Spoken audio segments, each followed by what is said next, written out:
television airways of ESPN News. Number to call up as always is 888-SAY-ESPN. That's 888-729-3776. The Stephen A. Smith Show on ESPN Radio is presented by Progressive Insurance. Progressive makes it easy to compare quotes and get a great rate with the Home Quote Explorer. Only at Progressive.com.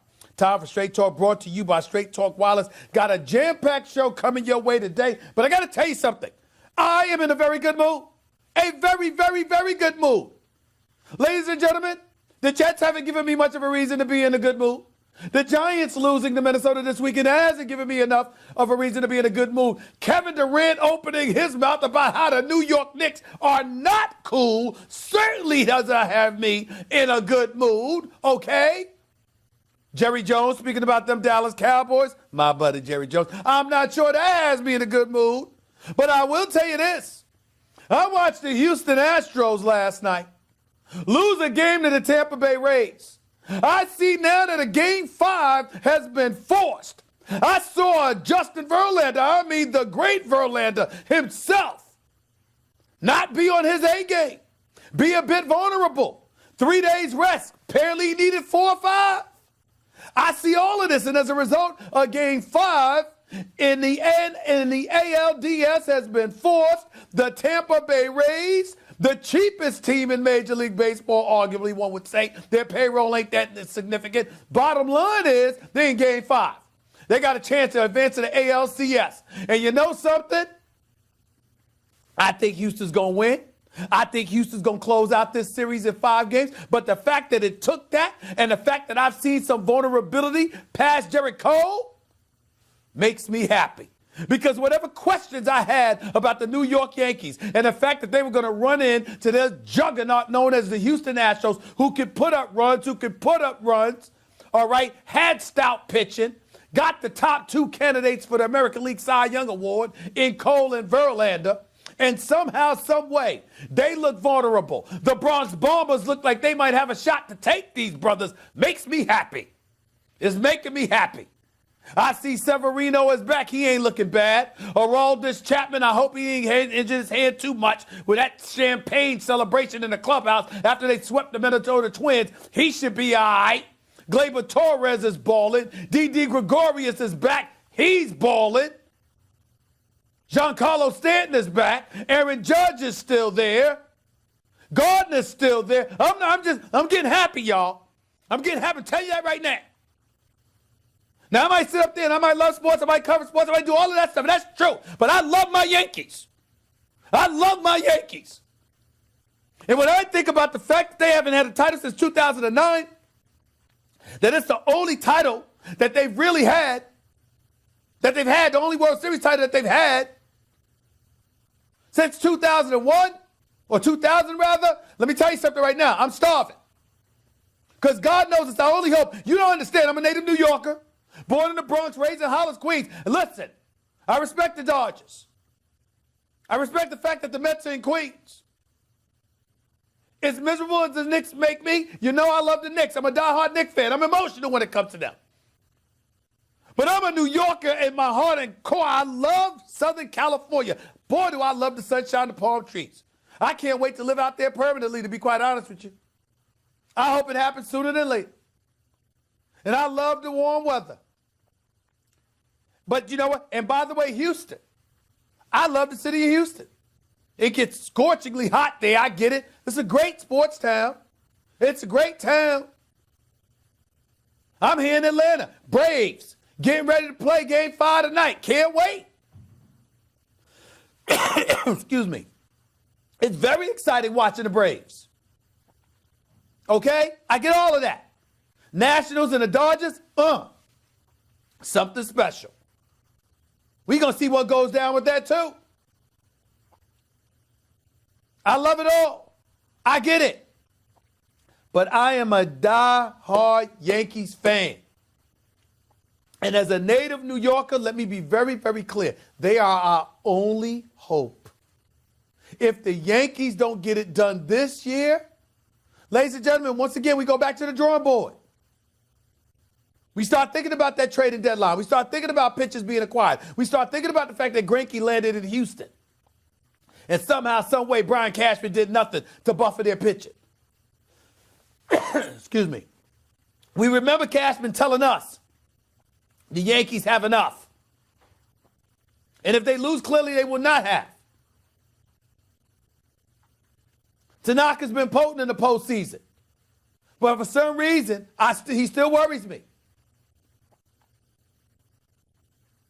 You just look at their rotation. What do you have? This is why Severino's return is most important. This is why their bullpen is as stout as they are. This is why Aroldis Chapman is who he is and why it means everything. Because that's how you're going to have to beat Houston. And you're going to have to smack some home runs.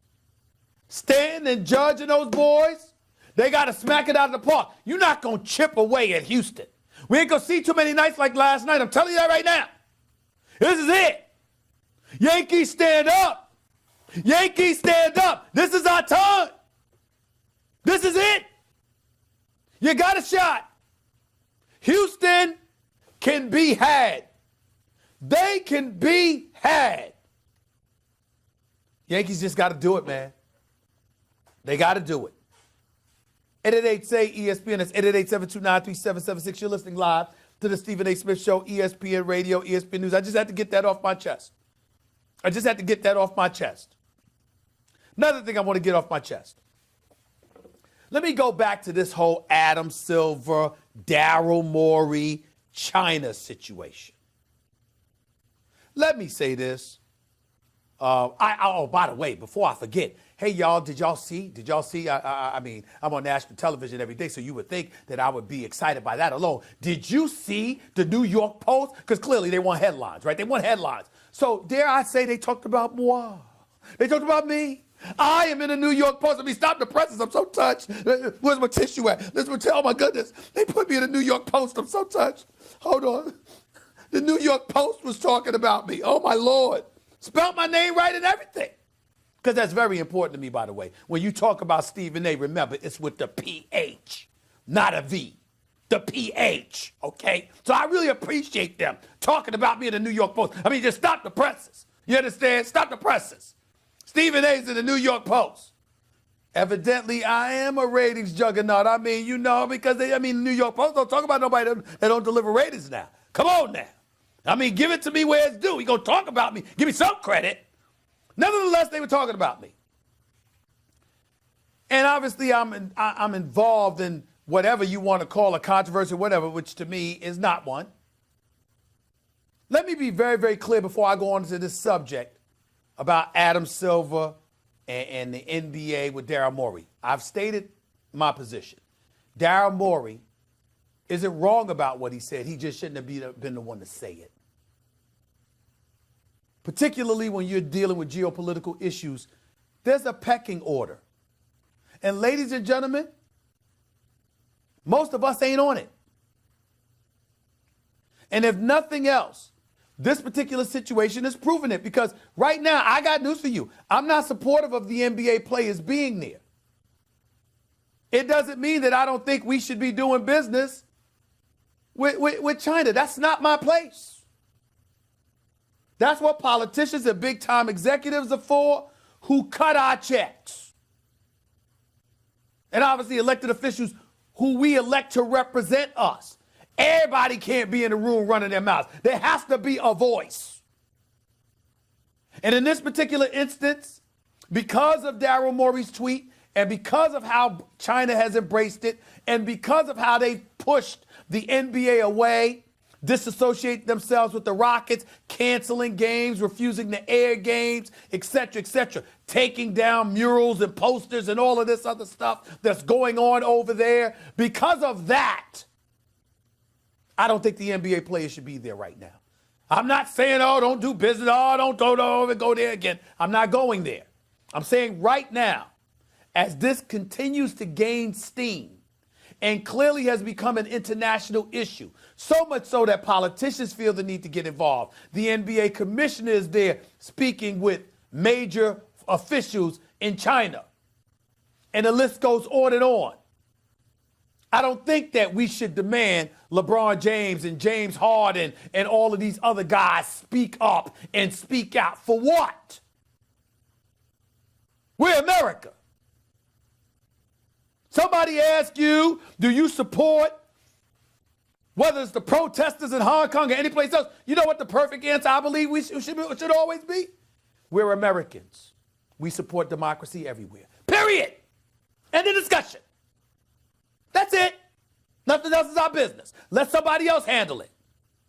I got a radio show.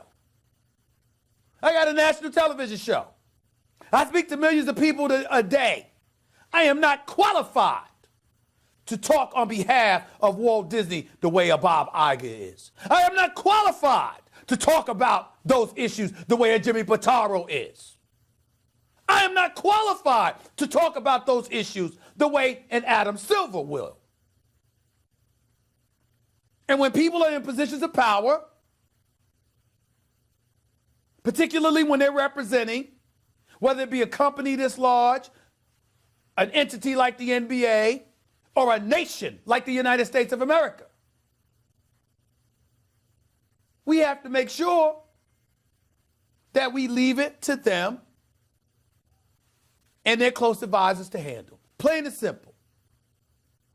That doesn't mean we don't get to talk about it here, but that doesn't mean we should encourage the players while over there to speak on these issues. Oh, no. I don't blame any player that doesn't want to get involved in this particular situation right now. I ain't even bringing up the fact that NBA has been doing business with China for years, that individual players have been doing business with China for years. It ain't even about money being lost or anything like that. It transcends that.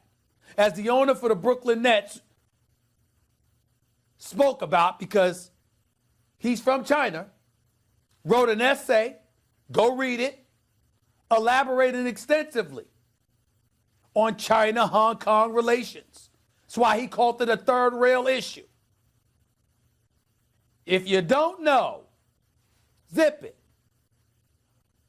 Now, having said that, that was basically my point, which is why Daryl Morey should not have tweeted something like that. If you're going to speak at all, first of all, you shouldn't have spoke, but if you're going to speak at all, get in front of a microphone and make sure that you position yourself to explain, articulate, and elocute your thoughts in an extensive fashion rather than relying on a 10 to 20 word tweet.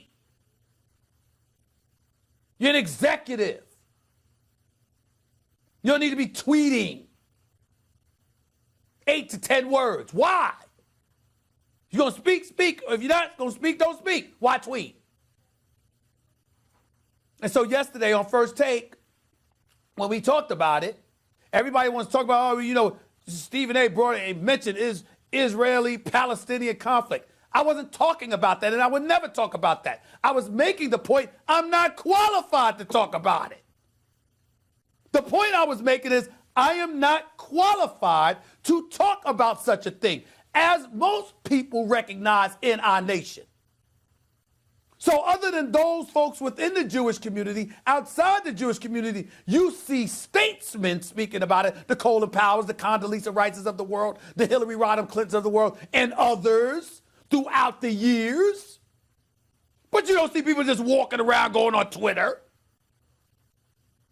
or in the press or just speaking on these issues. No, I was making the point yesterday, we should know when to step away and defer to others in positions of knowing more, to articulate more extensively on those issues. That's it. That's all I was saying. And that's all I would ever say about it. You got to know your lane at times. All of us do. And I guess that was the reason I made headlines. So, I guess the only thing that I could peel from it is, just looking at my producers here, I guess y'all are sitting here today working with a very, very powerful individual. Apparently, I'm very, very influential. I mean, my Lord, I'm on the air, and I'm making headlines because I went on the air telling people we need to know when to shut the hell up. That's why I made headlines. Hey, y'all, say this much. In terms of popularity, sometimes it is good to be Stephen A. Smith, huh? I guess so. 888, say ESPN, that's 888-729-3776. But in all seriousness, that's what it comes down to. Comes down to us understanding our lanes here. And this is what's going on right now with the NBA. To get back to that point, I want to reiterate this point emphatically. I'm not talking about something happening permanently or anything like that. I'm saying right now, with China having clearly taken the position that they've taken, I am a proponent that until cooler heads prevail and we can get back to the business of doing whatever it is that both sides choose to do, Adam Silver being over there on behalf of the NBA is more than enough. I don't think the games should be played there. And I don't think those players for the Lakers, the Nets, etc., should be there. I believe that what should happen now is both teams should return to the States. That's what I believe until things calm down. When Rachel Nichols, our very own Rachel Nichols, who's been doing an outstanding job out there covering this story, goes on national television and compares her going to Shanghai with LeBron James years ago and thousands upon thousands of people showing up just to see him and transferring from that to what she witnessed over the last couple of days, in which only a couple of dozen people were there. And oh, by the way, they were covering their faces the second a camera was thrown in their direction because they didn't want to be seen on television and thereby presumed to be supporters of the NBA. You now have a problem. Because based on that, is it beyond the realm of comprehension to think that those players might be playing in empty stadiums over the next few days? Is that beyond the realm? If people are scared to be seen supporting the NBA players while they're walking off of a bus into their hotel room or something along those lines, what in God's name would convince you to think that they'd be gung-ho about showing up to a stadium to cheer the players on while they play at this particular moment in time? It makes no sense. So if that's the reality of the situation that the NBA players are facing, and this has occurred through no fault of their own, why even be over there? It's an exhibition game anyway, highlighting the NBA cares and some of the things that they engage in to show their global initiative and their willingness to be conscientious in so many different ways. While it's applauded, in some circles revered, and definitely to be appreciated by any and all, the fact remains that these are very dicey times. And it's through no fault of the players. So why have them in the middle of that? And why have them in a position where anybody could walk up to them and ask them their feelings on such and such an issue? James Harden is over there in China, and he's talking about, I stand, I got to support Adam Silver. Well, what did Adam Silver do not to be supported? I can understand him saying that about Daryl Morey. But what did Adam Silver do not to be supported? He espoused American values, while at the same time saying he respected that China's values are different than ours. What did Adam Silver, the commissioner of the NBA, do? And for those out there that want to point to me and say, well, you know what, Stephen A. brought up politicians. Well, I'm not addressing any politician per se overall. I'm not going that route. I'm not saying anything along those lines. I'm simply making the point that if you're a politician and you're making this demand that Adam Silver eschew or espouse American values come hella high water and blah, blah, blah. Wait a minute. First of all, he did. But more importantly than that, who is anybody to demand anything from him from Capitol Hill when that's what you have to do every day? If you're a senator or a congressional figure or even the president of the United States and you go to another nation, it's not only hoped for, but completely expected that you would espouse American values. It's automatic. It's an absolute mandate, without question. So of course we should support Adam Silver.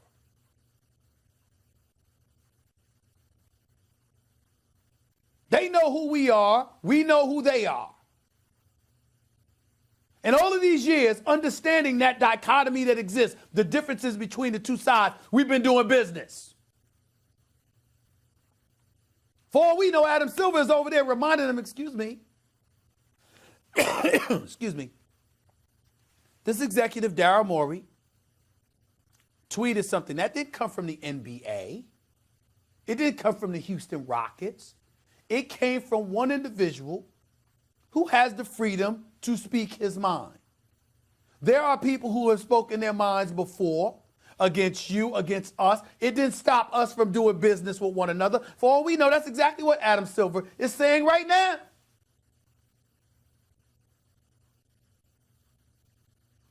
We don't know. Let them handle it.